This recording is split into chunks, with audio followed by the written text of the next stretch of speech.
I'm Kristen Press. And I'm Tobin Heath. We're World Cup winners, Olympians, and the hosts of The Recap Show. Every week, we sit down with the icons, disruptors, and game changers on the field and beyond it to talk victories, heartbreaks, and everything in between. We've built a space where athletes, changemakers, and people creating the future of women's sports can show up and show off as their full, unapologetic selves.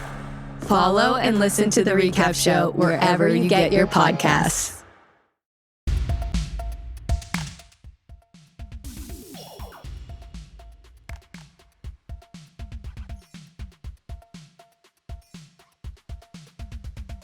Bounce, bounce, pass. Sports. Pass, kick, pass. Dunk it. What? Funk it. Sure. Serve it. Here. Work it. Jocular. We're about to get jocular. Welcome to Jocular, the show where three best buds gossip about women's sports. I'm Katie Kershaw, she, her. I'm Tien Tran, she, her. I'm your fight master, they, them. And that's Harry. What's and up? Charlie. And Charlie is on a game show, and that's not a joke this time. That's 100% true. Yeah. And we support him. Obviously, we support We him. want him to win. But normally, we'll tell you guys, like, if somebody's missing, we'll be like, they're in space, which I'm not saying is a lie. I'm just saying, like, that's kind of a more normal example. And I just didn't want you guys to think, like, that we would never send Charlie to space in one of our stories. Right. No. They're, like, he's actually He legitimately loves gravity. yeah. Gravity. He is against me. at. I saw Game show. John Mayer at Riverbend. You did not. You did? I did. I saw him. It must have been 2010 Was he wearing a scarf? or 11, Uh-huh. and I didn't like it. The last show I went to at Riverbend was Lil Wayne. Oh, bitch! I was there. It was a great show. He is a kid in Cincinnati, so he Wow. really brings it. God Anyway. damn. Lil Wayne's a What did good you see at Riverbend? I didn't. I've never been to Riverbend. The famous venue in Cincinnati, Ohio. Yeah, I've never been. The one I would that's love to see. Beautiful lawn. I would love to see John Mayer though. Would you Fathers, be good to your daughters. Like, daughters are gonna be mothers. That song is fucked up. it's so. Fathers, be good But- to your daughters. daughters. But he puts it to a melody in which you're like, oh, he's caring about women here. Yeah, he's I not. guess. He's nagging people with quote unquote daddy's issues, which No, I'm it's girl sure dad are the anthem. only. Girl Dad Anthem, which Oh. we love Girl Dad. Do you think it's a girl dad anthem? I think it's a guy that haunts women that he deems like mentally ill because he thinks that they're easier to abuse. I think it's like that guy anthem. Well, that yeah, guy wrote and it that fits Yeah, in the 100%. parentheses. of Girl Dad. I just remember being like at that concert and being like, listen, I fucking loved Room for Squares, man. I had that on CD. I was playing that in my fucking like little box all the time. Like a musician. And then He is talented. obviously Obviously one of talented. the greater guitarists of all time. And he was noodling on that guitar for such a big percentage of that show. Just doing this. And I was like, do you know how many fucking teenage girls are here just because they think you're like cute in a way that's not scary and they Yeah. like the songs? Sing the I fucking got song. this over there. I Oh hope, yeah. I got the afternoon. Yeah. I hope we don't ostracize our elder millennial audience for talking Gen Z stuff. God, I God. love that we have our John Mayer corner. Oh my God. That, And big news for once known as Jocular Pod. We are now the John Mayer Corner. He needs it. He needs it. Yes. he needs JMC it. heads rise up. Do y'all remember when our king John Mayer said that his dick was white supremacist when asked what his type was? Oh And I my- think a Rolling Stone interview. What? Is Wait, that true? Yeah, they you I serious? think it was Rolling Stone, but I can't remember. And they asked him, like, what's your type? What does John go for? And he's like, well, I gotta be honest, my dick's a white supremacist. And he was quoting Harry. And he was quoting Mr. What's Up. First of all, I love Mr. What's Up. Let's get that started. Okay, I really like that too. Okay, you came to the pod for this. Mr. What's Up. Boy, Mr. What's Up, and also sports stuff. Yeah, Let's give it. We'll to- give you some sports. Okay. give them something to talk about. Let's give Give 'em them something to talk about. Guys, this is huge news. It is. Tell the people. Angel Reese is in Hunting Wives season 2. Ooh. Predictions. What do we think she's going to be playing? I think she's gonna look beautiful. I think she's gonna look. 100%. She's gonna pose with a gun. I think. Oh, What if she's an yeah. attorney? I feel like I could see her being like, what's her nuts' little attorney, What's her nuts? the little one. Brittany Snow. Yeah, Brittany Snow. Okay. No, what's her nuts? What's No, her I nuts? like it. What's her Yeah. nuts? I like- Yeah. What's her nuts? No, because Brittany Snow, I think, as we know, will need an attorney. Yes. And I feel like stunt casting is always good for the lawyer, like Mhm. just to like. Yeah. So that's my prediction. I don't think Angel Reese is going to go in there and play a Republican. So I do think that we have to think about, like, what are the left-sided characters? that we Maybe can- she I could know. I play think the, it's Brittany Snow's attorney. or I she know, I can like play the that. political opponent to Malin Ackerman's husband, who's running for office. Mm. Maybe she God. could be. I like that. Wow. I like that The a left lot. candidate. Okay, I'm seeing kind of TV writer brain from my friends here. Okay. Okay. Okay. Stop. But she also likes guns. She's kind of like a. She will be. Everybody likes guns in the show. Everyone likes guns. That's totally fine. Yeah. But I don't know if she'll be doing so much gay shit as in teasing at gay shit. I would love it if she teased at gay shit. Tease, This walk is- by, This whatever. is when I prefer. I like queer baiting. Like, do it. This 100%. is approved queer baiting. Yeah, we're Yes. into this. We want this. Every sort of casting queer baiting comes across our desk. Uh-huh. And this one we were like, The John Mayer Corner approves. Approves. Okay. Does it tell Also, you what that- the role is? LA Times. The title of this is Angel Reese shoots her shot and lands a co-starring role on Hunting Wives. So co-star she could be in like how many episodes? 2? 1. 1? I think Wait. It says Reese will play Trainer Barbie in the second season of the hit murder mystery. the one son, Malin Ackerman's sons in the show are basketball. The twins are basketball players? I think they Is that right? are. But I think they should Are they really twins? think about our pitches. Yes. Well, I mean, I think ours was much more fun. Yeah. Unexpected, but if she wants to be training on this show, I think that's awesome. On it, my queen. Okay. That's crazy. So Reese apparently had like written online, just let me know if you need me for season 2. And the showrunner replied, on it, my queen. And then you got it done. which is how we've been getting our jobs. Oh, I write on every show. I'm like, hi, I'm here. Yeah, here's my reel. Here's my reel. I post it to Instagram or I'll put it on TikTok and I'll say, just like, let me know if you need me for season 2. Let Of me know. anything. Yeah, Anything. literally anything. Yeah, I'm hungry. Also, the announcement photo is really amazing. It's Angel Reese sitting in a director's chair with the Hunting Wives logo on the back, and she's kind of looking behind her shoulder, being like, yeah, I'm in it. Her skin looks so good. Her skin's perfect. Her skin is perfect. If they took that for the LA Times, and that's a fucking LA Times photo, which I don't know if it is, but if that photo is taken by an LA Times reporter and her skin looks that good, can you imagine how fucking beautiful she is in real life? Phenomenal. Because I feel like newspaper reporters are always like, we just get the real you. And you're like, no, please. I don't like me. No, you can something better. you can edit out that shadow. And they're like, no, this has to this is it. This is what you get. This is what you get. Fine. Speaking of queers, the Ottawa Senators sold Rozanov and Hollander jerseys with proceeds going to Ottawa Pride Hockey. How cute I like is that? I like that a lot. And those two boys had their little torches today for the Olympics. They did. Yeah. I mean, it has reached peak.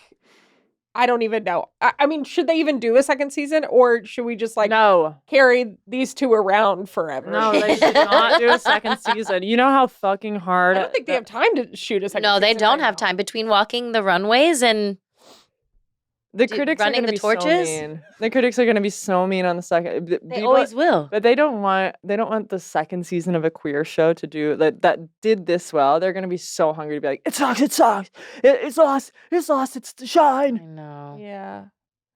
Well, we'll be in the second season. We're Yes. announcing it here. I We heard commented. you are playing a puck. I'm playing the puck. The audition was so easy. Really? Yeah, you Is just it had to- you and a it was bunch of just- pucks? It was me and a bunch of pucks, and I was like, fuck you, fuck you, fuck you, fuck Yeah, you. yeah. And then I rolled in there, and I was like, slap me with a stick In this hat. in this hat. Yeah. Puck. Puck Wow. you. That's awesome. I'm pretty excited about it. Also, the NHL commissioner, Uh-huh. don't know his name, don't care, but he did say that he watched all of Heated Rivalry in one sitting. Yeah. And I was like, okay, great. Now make the rest of your league like more inclusive and less homophobic. Maybe kind of do like a circle jerk situation while you all watch it. Whoa. Whoa. What? That's pretty cool. Actually, invite the commissioners of all the other leagues, So also- NFL, NBA, Mm-hmm. Kathy? WNBA. But I'm talking about like get all the men's leagues. Yeah. Gary Bettman Bettman. Gary Bettman invite all of the other commissioners from all the other professional male hockey leagues or male leagues and just like Katie said, circle jerk each other. I didn't say that. Well, Okay, look at our boy, born in Queens. Okay. Queen for a queen. Love you. Queen. queen for a queen. His do you wife's name is Shell. How do you get to be how do we get to be commissioners? It seems like you should have no history in sports. No, you just sign up for the Patreon. Oh, that's No, that's right. true. Yeah, top tier Oh, level yeah, of the thank you. Patreon. You're a commissioner. And Mr. Bettman is one of those. Use guys. This inside of the thing that we're reading right now, outline is what people call it. It just says flag football highlight edits. I have to assume. It's right underneath. D1 reps voted to add flag football to the NCAA Emerging Sports for Women program, aka more opportunities for the sport. And the flag football highlight edits in all caps must be referring to all of the ones that I send you. Yes. That they film absolutely perfectly, by the way. They film do. perfectly. And I am somehow now convinced that the women that are playing flag football are the most talented athletes I've ever seen. I love flag football. It's so cool. It's so cool, Yeah. and you get to do it without all the CTE. well, we're gonna want a All the little fun CTE. Without the the CTE. CTE. Well, that should be the flag football motto. We're gonna need a little bit of the CTE though. I think You to think get so? the Think so? male audience. Why? Yeah. No, I Men know. like No, let's get those girls out in Brain bikinis. damage. Let's get our girls out in bikinis. We gotta get the girls in bikinis. Yeah, we and gotta hang get the flags from their CTE. tatas. Yeah. Why? Ah. That's commissioner This is what thinking. That is commissioner thinking. Big news out of the soccer world. Mm-hmm. Our girl Trinity Rodman re-signed with the Washington Spirit, which had been kind of like a will they or won't they situation for a little bit. And now she is the highest paid women's soccer player in the world. Insane. Deserves it, obviously. $2 million per year. Kind of cool amount of money. I loved her little smile when she was signing that paperwork. No, She knew. she knew. It's still like not that much. No, it's not. compared, Like No, it's not. Men's soccer is like $178 million. yes. When you get down, like 2 million sounds fucking awesome, and then you get down to like the brass tacks of like having to pay her agents, and then having to pay state taxes, and then And having then to pay like somehow world taxes, and then universe And then having to taxes. pay to just be a woman in the world. So she's walking away with $40,000. Okay, And that's huge. That's better than a high school teacher in Idaho. Yeah, and you know what? Oh my god. Okay. Scratch in my throat. Oh no. No. Okay, a little no. dust. You know when you get that? Oh no. Harry, pause the I'm podcast. so sorry. She ain't got Can dust in her you- throat. Keep that in. And You think I cut stuff like that out? No, that's like Mhm. that's our primo bread and butter. Bread content. and That's what butter. they want. Mhm. She was called back to the U.S. women's national team for the first time since injury and scored a goal and did a fun little dance. Did one of these Yeah. dances. Oh. Oh, what kind of dance is that? I don't know, but the kids are doing it. Name it. The, Name it. Name it. Name it. The wiggle. Oh, Sure, that's wrong. We love the wiggle. Yeah, our Gen Zers will let us know. After winning the unrivaled free throw challenge and its $50,000 prize, Breeze BC's Paige Beckers signed over her entire check to the Hopkins Strong Relief Fund, benefiting her hometown near Minneapolis. My favorite part about this is that the videos that I was showing her, like the photos, in the photos, she looks like she's like celebrating so hard. And there was this like, whoa, like she's finally celebrating her accomplishment. And then you find out it's because she's donating all to her hometown. I know. That made me really like this kid a little more than I even did. Before. You know who's, we have been hard on her in the past, but I feel like one of maybe the first athletes to say abolish ICE, Brianna Stewart. Mhm. Yes. At Unrivaled player announcements, player intros, she held an abolish ICE sign, and I was like, fuck yes. Yeah. We need more people. I know like celebrity sport culture ultimately is, we can't worship these people, but they need to be using their platforms. Yeah. And I think so often it is the women and the women of the WNBA. 100%. It's such a vocal, outspoken league. And it's just amazing to see her use that moment and that platform. I know. I'm hoping that like some of our US Olympians during the Winter Olympics do the same. Oh, I seriously hope. I mean, I'm kind of like am banking on it. I know. That I would really feel so scary. But the IOC is like such a fascist organization. Totally. Oh, yes. And so I have to assume there's some serious rules in place. I wonder if there would even be like medal stripping rules in place. I mean, they probably. Probably. I don't know because I don't know. It's not here. So I don't know. I really hope. Use your platform. Use your platform. Speaking of platform, we have a fun guest about to use our platform for their platform. Mr. What's up? Yeah. Yeah, we have an interview Mr. today. Oh, go ahead. That's it. Mr. Wasop is like a problematic character from like a John Hughes movie. Yeah. It Yeah. doesn't have to be. It wasn't problematic in the '80s. It's not problematic now. That's so true. That's really Love true. that. Okay, well, we're going to take a quick break and we'll be back with two amazing guests. You're going to want to hear it. Get jocular. Wow. Whoa, very special episode, book club edition. We're so excited. Yeah, big surprise. We can read. And we were sent a book that we absolutely loved called Fair Game. And today we feel very honored because we get to talk to Ellie Roscher and Dr. Anna Baeth. Hello, y'all. Hey there. Hello. Thank you so much for having us. I'm stoked you're here.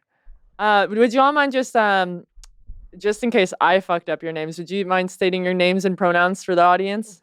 Yeah, my name is Ellie Roscher. I use she, they pronouns, and I'm coming from Minneapolis. It's intense here right now, and we're really soaking in all of the ripples in from other places. So keep sending us love. Oh yeah. Absolutely.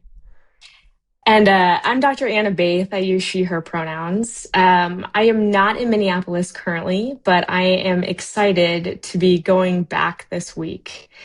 All right.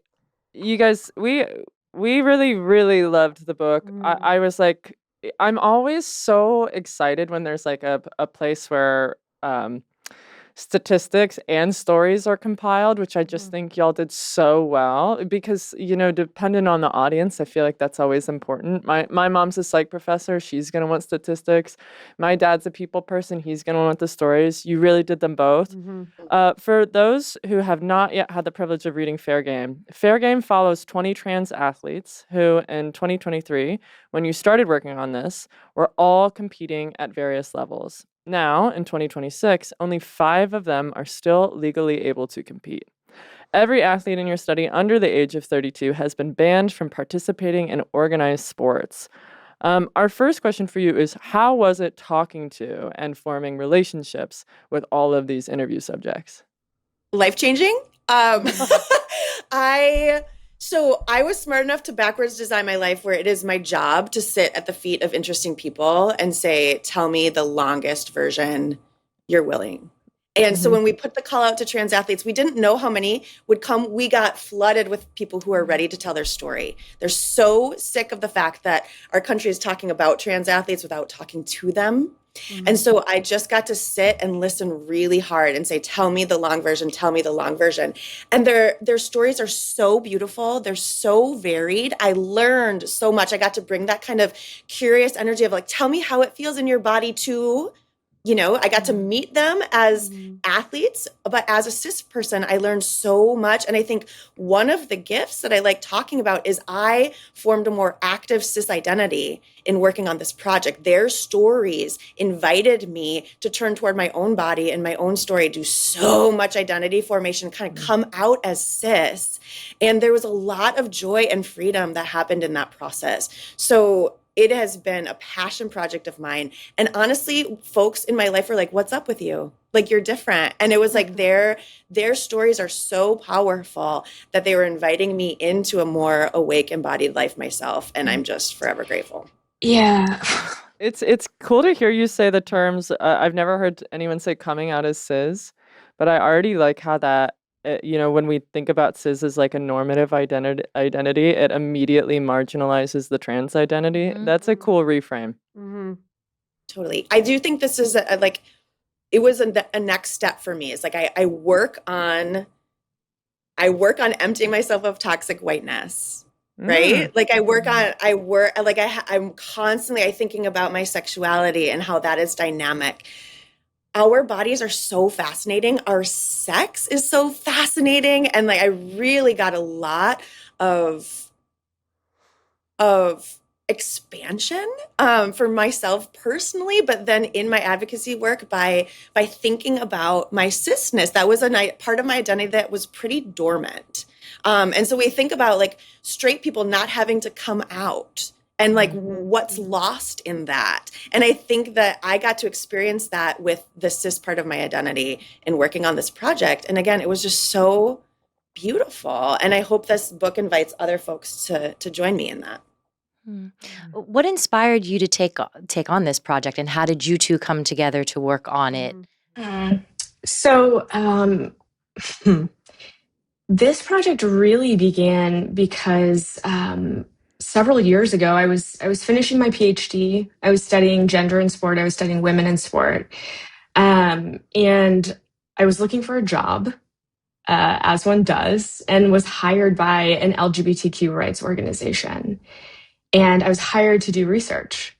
And all of a sudden, I was getting a bunch of questions about trans athletes. It just so happened that as I was hired, within 6 months, this really started to hit the news, right? Really started to hit political cycles. And so I was suddenly sort of supposed to be this expert on trans athletes. And I was being told a lot about what I should think, frankly.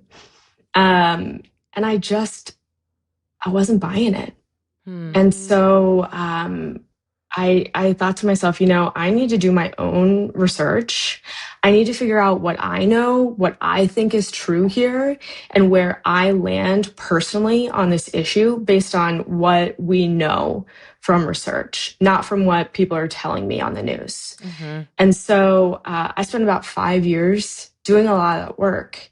And in that time, I was, talking to politicians, talking to sport governing leaders, sharing the statistics, sharing this data, and nothing was shifting. And then I talked to Ellie, and we said, part of the issue is I have had the luxury of meeting and knowing a lot of trans athletes and hearing their stories and seeing the humanity here, right? But the problem is when people ask me all the time, which they still do, I say I work in sport. Well, what do you think about trans women, right? One of my first questions, maybe that I don't say out loud, but that I think is, well, have you ever met a trans athlete? Right? Have you ever talked to a trans athlete? And the bottom line is most people would tell me no. And so the idea behind the book is, hey, here are the stories of 20 trans athletes. Let's get to know them, talk to them, And then let's start to have conversations about this topic. Yeah, and I was a high school teacher and I had trans students, and it was so clear that they were vulnerable in our community. And so when these bans started coming out, I got mama bear mad about it, because the lies are trying to turn them into the villains, and that is throwing us off our game. And our game is to create a sporting world that's more fair and more safe for everybody, trans athletes included, right? So I knew trans youth before the bans came out, and I just like those kids deserve to belong. I believe that play is a human right. Like, how dare we restrict that for anybody? And my previous book interviewed folks who have had interesting body stories, and some of the body stories I was so drawn to were trans and non-binary folks, because they had done so much reflecting on their own bodies. And so when Baeth and I met each other, we did have this moment where it's like, you know what, we could get at the head and the heart of this and see what happens. And it's been really enlivening work. That's cool, because you have these little gems, like I just have written all over this book, but you have just in the intro of this book, you say trans athletes' voices, perspectives, and experiences have been ignored and silenced. For instance, of thousands of online articles written about trans women athletes by newspaper journalists, ESPN staff writers, and science bloggers, only 7.8% mentioned a trans athlete by name, and less than 2% quoted a trans athlete. It's like you're kind of arming the audience with I think we talk about this all the time because it's just so prevalent now. We know that the arguments that feel like, social rights and feminist, but having the numbers backed behind these arguments just feels so distinctly powerful. And you guys do it so casually. Like, I didn't feel like I was reading a textbook, but I do feel armed. Well, there's a moment in the book too that I think, and this speaks to what you were saying about these myths, is like, can you tell our audience, you say that a lot of these bodies focus on sports rights versus human rights. And I thought that was incredibly powerful, because I that is what is at core here, is that we are trying to include everyone's human rights in like you said, the sport of play. So can you talk to that a little bit more? Yeah. So I think first and foremost, Ellie and I agree that having access to your body in a healthy way is a human right. Bottom line, right? And when we look at what's happening in the United States and across the world, when we look at kids, we look at even adults, the bottom line is most people don't have access to their bodies, first of all, unless they can afford it, right? But even in our education systems, right, we're seeing a redaction of physical education. We're not seeing kids having the ability to go out and play. And so sport really is becoming the only option for kids and, then adults to be in their bodies, to feel empowered in their bodies, to learn the limits of their bodies, and to be in their bodies with other people around, right? Like, this is powerful and necessary. And one point, Ellie often makes is people who are disembodied are much easier to control. And I think broadly what we're talking about in this book is the fact that a lot of the systems we operate in are designed for us to be disembodied. And we want to push back on that. Sport is one avenue for that, but particularly for kids. There should be no reason that any kid does not have access to sport, to play, to being in their body. That's the bottom line for us. Whew. I loved your you all did an interesting there's an interesting chapter here that there's a lot of conversation about testosterone, which is always fascinating. Yeah. And you even say several studies have found that higher baseline testosterone is associated with worse performance. But I think the thing that I found most compelling, I was like, what an incredible synthesis of an argument, is that you all talk about testosterone as this argument about testosterone as a distraction from issues of accessibility, when we're talking about race and class being the actual barriers to success. Go. In any of the research that you have to do, did you ever find that we were arguing in any world that estrogen was a factor in sports? In any way was a good thing? There is one study that I just read 2 days ago about this, and it's about muscular regeneration and healing. So estrogen does improve that, but I haven't read a whole lot. Right? I mean, there's not a lot of research on testosterone, right? And because testosterone is viewed as sort of the male gene, whatever we want to call it, and estrogen is women.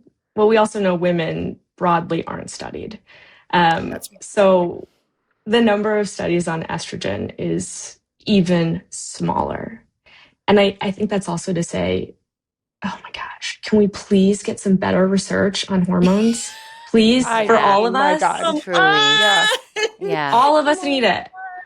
Okay, and that's a moment of solidarity, right? Because I know a lot of cis ladies who want more information about hormones. Absolutely. So let's go. Like whose bodies are being valued and whose are not, whose are being researched and whose are not. Like we keep getting asked, what's the science say? What's the science say? And we say it is inconclusive and we don't have good science yet because we don't care about female bodies. We don't care about trans bodies. And that is never the right answer. That's never the answer that folks are looking for because we want science to confirm our bias. And we have to think about like the narrative around science, right? There's a narrative around testosterone that it is gendered, that it's male, and that's just not accurate. So yeah, we need to get a lot more curious about testosterone, all hormones, which bodies are being centered and which aren't. And like we think asking, is it fair, is a great question. We want to have a more intelligent conversation on if sports are fair. And if we're talking about fairness, we have to talk about money and race and access and coaching and facilities. If you want to make sports fair, the interesting thing to do would be to make it free. Ooh. Yep. There's so many there's so many conversations then which bodies would start getting more access and like get it. But we don't want to talk about money. We don't want to talk about race. It's so much safer to talk about folks that you don't think that you know. Even though you might, they might just it's so unsafe to be who you are as a trans person right now. That they're not coming out and playing sports and everybody is losing because of that. And it's very clear that when we're talking about trans athletes, people are more comfortable talking about testosterone than they are actually naming trans athletes. Right? Yeah. Right. You I have no idea how much testosterone is in my body. I have no idea. Like, I would love to. That would be fascinating. But yeah, it's, we have equated it. That's now our hyper focus. And it's not strategic if we're going to actually be talking about fairness and safety in sport. And anytime we're putting energy into that, into policing the female category and making sure it's full of women who are obedient to the feminine ideal in society, that's energy that we could be putting toward actually making sport beautiful and equitable and safe and fair for everybody. Well, I think y'all referenced that book, Testosterone, that bright orange book with the big T on it, which I also read and loved. And one of the fun facts in there is that women have their highest levels of testosterone when they're on their period. And also women that have endometriosis or people that have endometriosis have their highest level of testosterone on their period. And so really we're only, and you talk about this, we're really only policing our understanding of what a woman is and women's bodies. And I loved the Michael Phelps example because you all talk about this is a person with a wingspan that is so far beyond the human average, double jointed ankles, has this like weird response to lactic acid where he's not feeling pain. And you say it is worth noting that it seems to be acceptable to have a physical advantage as long as the body that has the physical advantage is a cis male body. I got chills. Let's go. Well, and I always reference Simone Biles because I am a gymnast. We love when sports is unfair. You look at Simone Oh, Biles and yeah. you're like, you're the best. There's a reason you're the best. We love how much you're the best. And so a really good thought exercise is to take a goat that you love and list all the competitive and athletic advantages that person has. And I'm going to challenge folks to put cis on that list.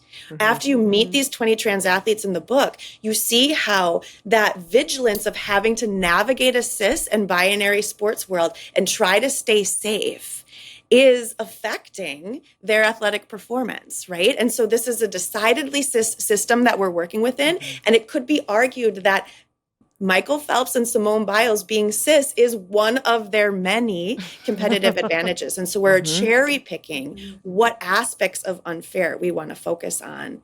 And it's throwing us off the work that really needs to be done.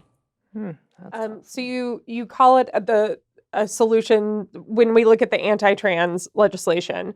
There's 13 times the amount of anti-trans legislation on the books as there were out trans athletes in 2023. And you call it the solution that's searching for a problem. And we know that there are some major cases coming up in the Supreme Court. Can we have a minute to hear a little bit more about those cases, how we can help, and just discuss more about how this evolution of the anti-trans legislation without a call for such a thing? Yeah. So what's happening in the Supreme Court, we will hear more in June.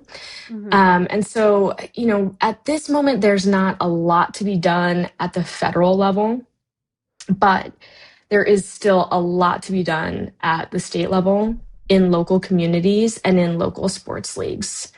And I think there are a lot of different ways that we can go about affecting change. You could, there are more complicated and heavier lifts. Like, first, I always recommend reaching out to the Attorney General in your state.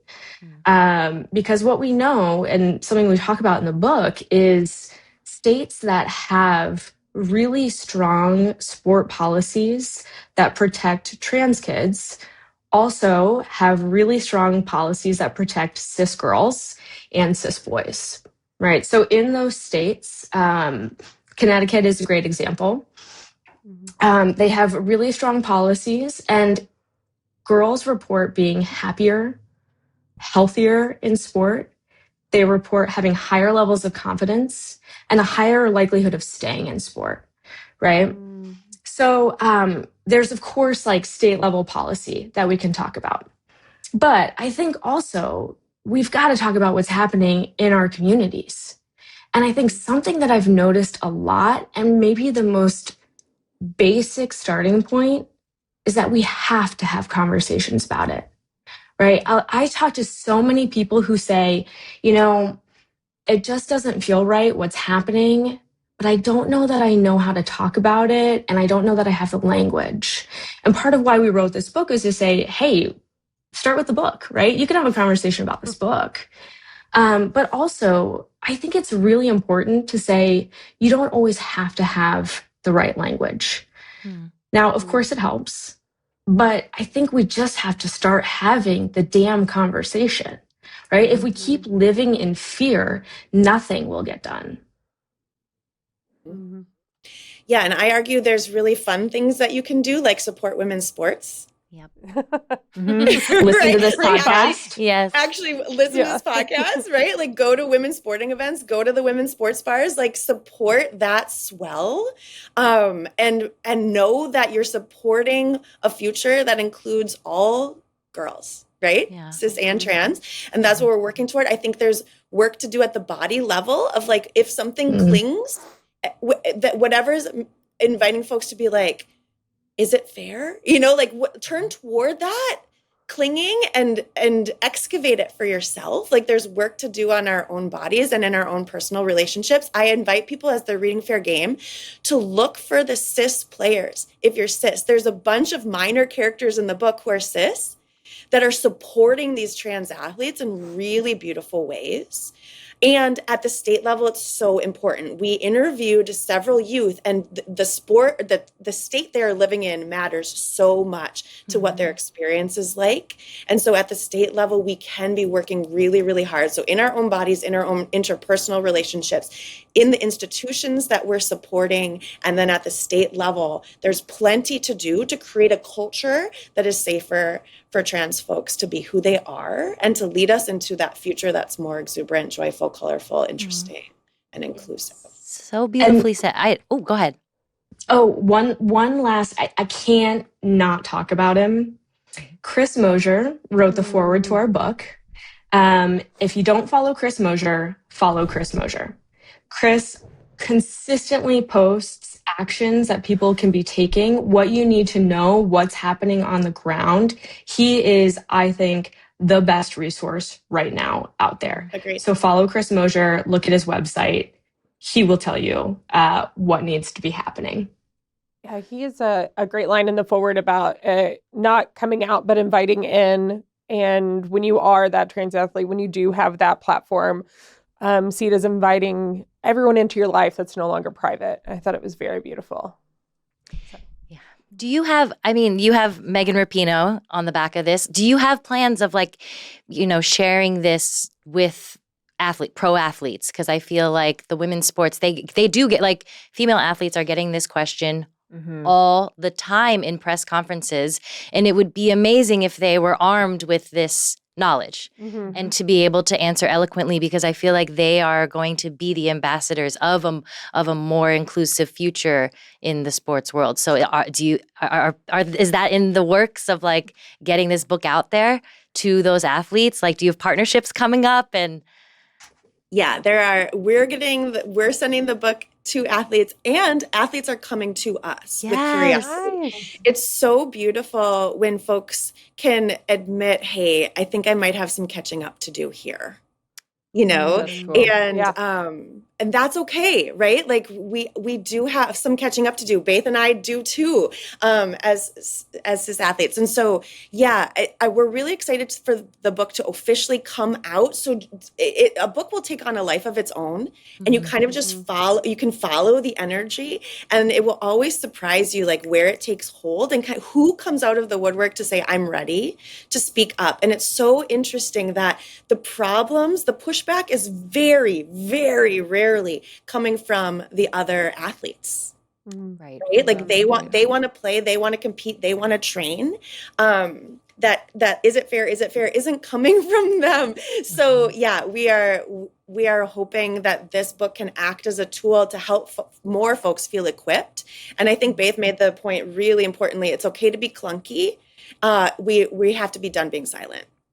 So we don't have to get it perfect quite yet. We're going to step in it, but you got to get in and do the work and ask more interesting questions, right? Oh, that's so funny to say. Ask more interesting questions, because I have to assume you're getting a lot of the same dumbass questions all the time. You call it in the book. I could tattoo this. It's you call it mediated moral panics, talking about these government resistance to trans athletes, which is just such a non-problem. Are you prepared for the amount? I assume in this mediated moral panic that every question I've heard has been regurgitated 100 times. Are you prepared to handle the amount of stupid shit you're going to hear?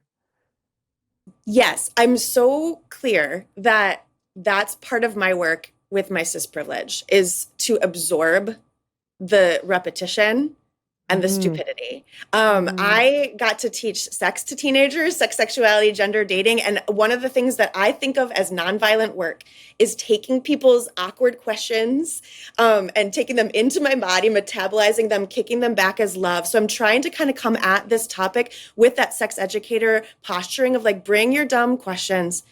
Let's get better questions rolling. I want to do that work for Chris Mosier because I can see how tired he is. And it's about his body, right? And so can I take folks who need that catching up and bring them along and then send them to Chris with slightly less stupid and annoying and repeated questions. And folks, we're getting hate mail. Like folks are asking us about that. It's like there's so many curious people who actually want to move on this that's where our focus is, right? So it's okay to be where you're at in the process. Let's move together. And I just think that's part of my work as someone where it's like, it's not vitriol pointed at my body. So I get to take that and move us the next half step, right? Dr. Baeth, on the science side, on the research side, do you feel the same amount of saint-like patience? Big sigh. I love the wait time of Baeth. It's just like, whoa, and then the end. Yeah,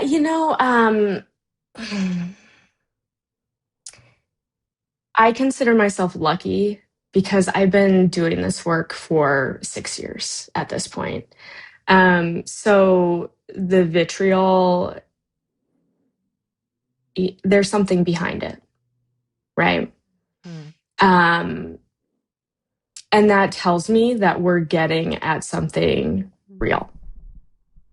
We talk a lot about fear in the book, and how this moral panic has happened because people are afraid in sport and are afraid in locker rooms, right? And so I do, in the long run, I think about, okay, well, this is enabling us to have a different kind of conversation about what is actually causing fear, but what actually causes joy in sport too, and how we get to a more joyful future. And I think, my education style is fairly similar to Ellie's, but I just am so much more invested in being curious and not having answers than I am in having a definitive answer that says, hey, we should just ban all of these people from sport, right? Like, this is a moment where we can get really curious together and we can really start to rethink what sport and being in our bodies looks like and feels like. So let's fucking have fun with it, right? Yeah.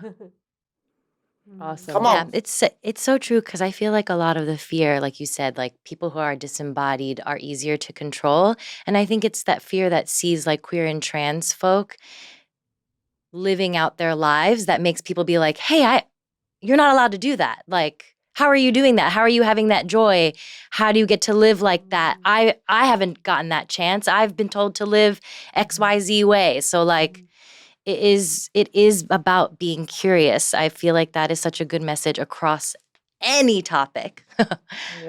Yeah, and following toward expansion and joy and exuberance and breaking the rules down, right? Like, this feels disobedient in a way that is extremely generative, and there's something like, I know my humanity is wrapped up in entering into this work. So if someone is transphobic, like Baeth and I can sense like that must come from a place of hurt. Let's get at the hurt and do some healing without blaming the wrong people.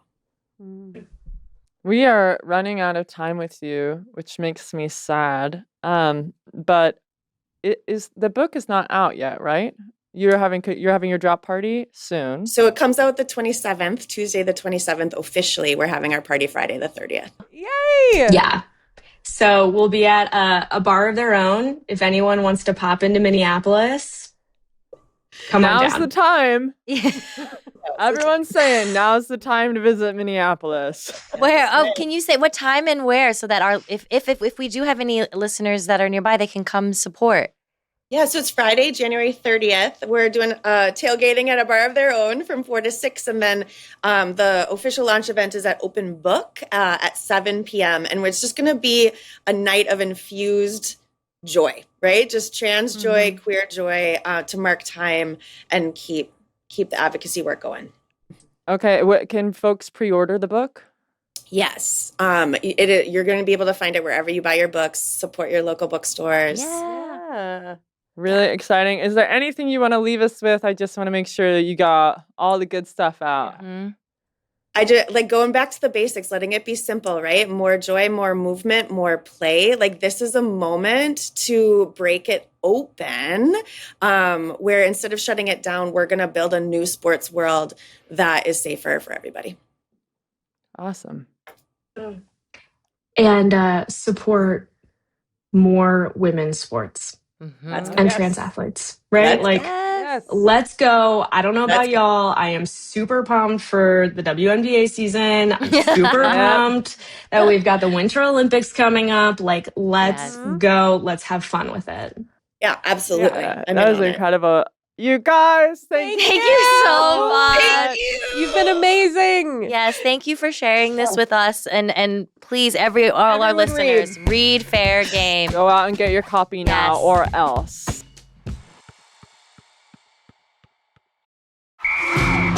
All right, listen up, nacho chips. Quiet down, crispy potatoes. This is the moment Velveeta's been preparing you for, and you're not about to crack under pressure. Today's the day to go all in on the drip. Velveeta's Heat and Eat Queso is the MVP of any game day spread, so stick by them, and you'll be golden. Now get out there and make delicious history. No tailgate party is complete without Velveeta.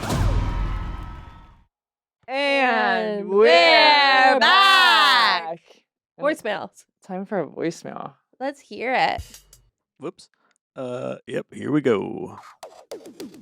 Jock straps. Hello, us. Hear from you. Okay. So call our line. 567-231-5928. Wait, what? 567-231-5928. Let's never regret calling lesbian ones. Jocks will always talk. Jocular. Call me. Voicemails. Call the number. Maybe we'll play it. And I hope that you like what we say back to you, baby. All right, here's the voicemail.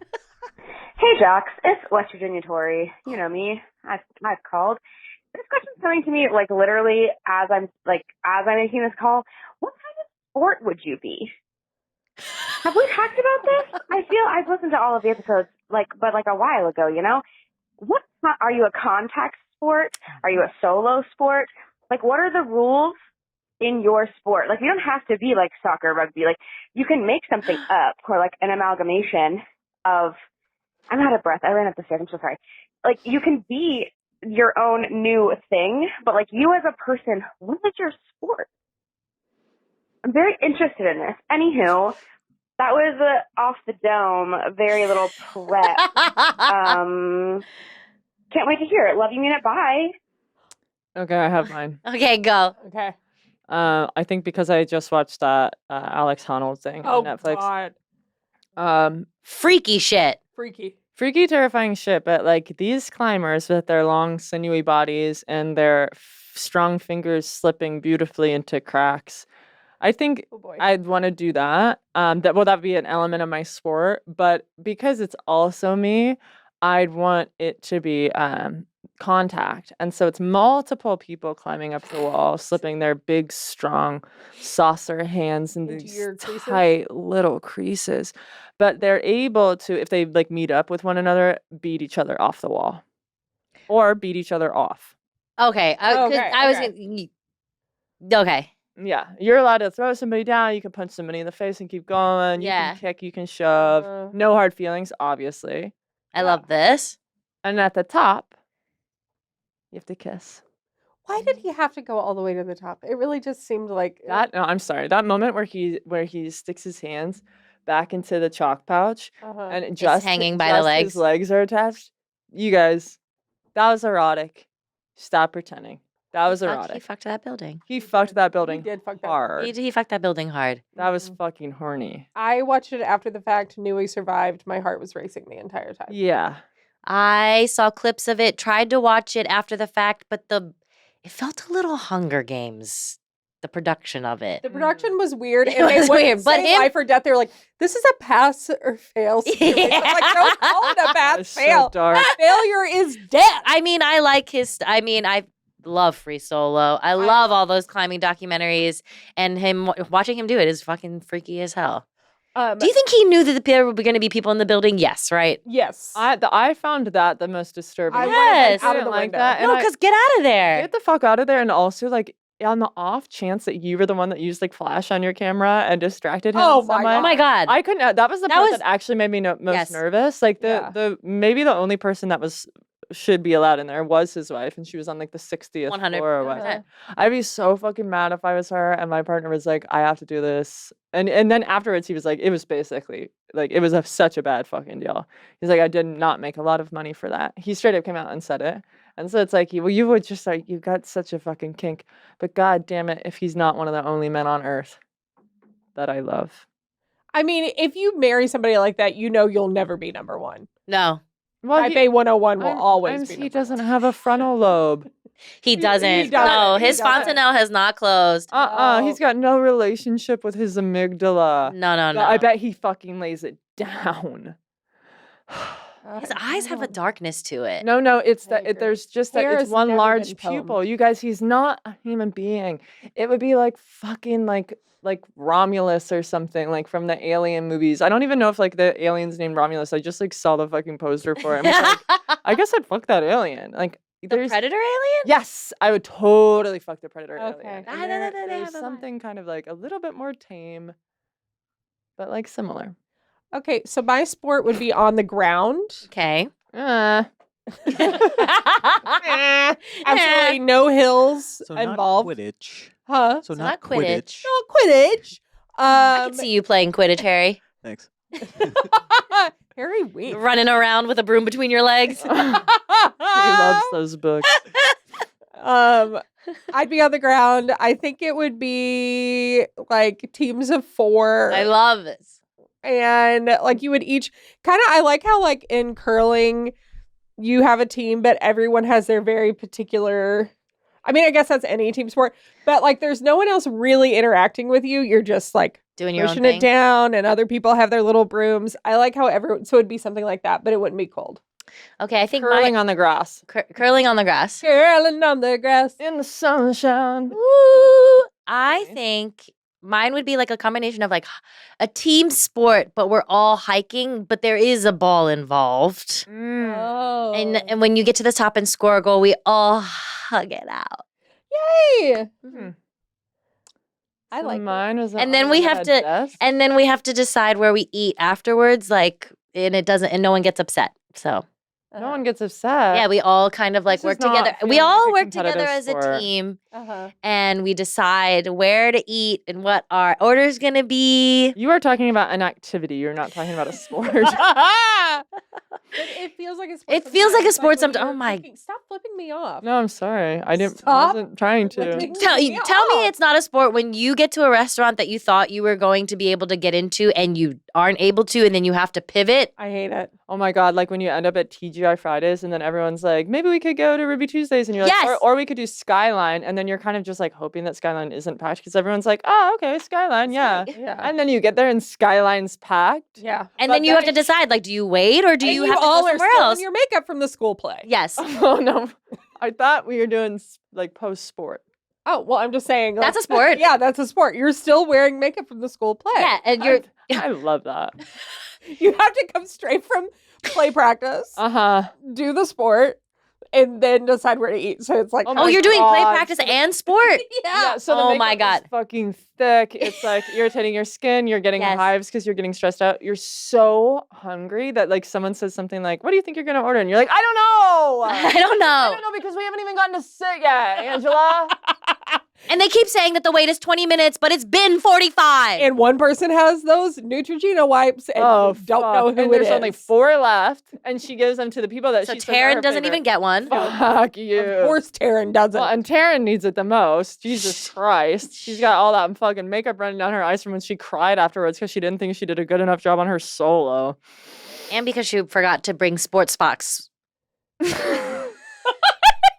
And she forgot to bring sports socks and is wearing pantyhose to the sport. That's awful. Sports box. Sports box. That's the name of the game. So it is stressful. You tell me that's not Totally. a sport. No, when you said it like that, and I You dropped can into feel my it. body. Yeah, we and were there. We I were was there. so fucking wrong. Yeah. Yeah.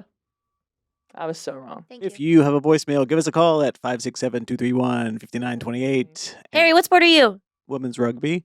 And then or you can email us a voice note at our jocularpod@gmail.com. We're running out of voicemails. And I know I say that and people are like, but I left a voicemail and you didn't play it. Well, it's not going to get played. Oh my god! Oh my god! Try again, but shorter. All right. So that's We don't hear them. We don't until hear them, now. and we're not. Harry is the gatekeeper. We are not gatekeeping these things. It's not us. It's Harry. But Mr. Westhop makes the decision. the shorter, the better. The shorter, the better you'll get on. Think 30 seconds. Idea. Mwah. Yes. less than a minute. I think Tori from West Virginia. That Tori from nailed West it. Virginia did an amazing job. Love the energy. Maybe don't run upstairs right before you call, but also that added to it. I thought Yeah. that was great. Yeah. Not that we're rating all the voicemails. We love them all. We love them all. We love them all. equally. But, please follow us on all the things. Join our Patreon. Oh, we got a big thing coming up for our 100th episode. We Oh my god, our 100th episode is going to be live streamed. Okay, I was kind of tease it, but there we go. So Oh. it's going to be a live stream. Check it out. Take it out. Take it out. Edit it out. No. No, he doesn't edit. You know that. He's fucking lazy. So He won't edit. He doesn't know how to He's work literally the fucking hardest working person on the computer. pod. save the date, February 23rd, afternoon/evening. Keep an eye. We'll give you more details soon, but it's going to be fun. It's going to be really fun. We love you. We love you. We love you. Bye. Episode. Another great episode. Hello, this is Jack Wilson, the host of the History of Literature podcast. For the past 10 years, I've been talking to novelists, biographers, and scholars about the greatest books in the history of the world and the men and women who wrote them. Like our recent episodes on Dante and Love, a starter pack of 10 Indian classics, the pop culture that influenced Sylvia Plath, and a talk with scientist and novelist Alan Lightman about the wonders of nature. Join us at the History of Literature podcast, wherever you get your podcasts.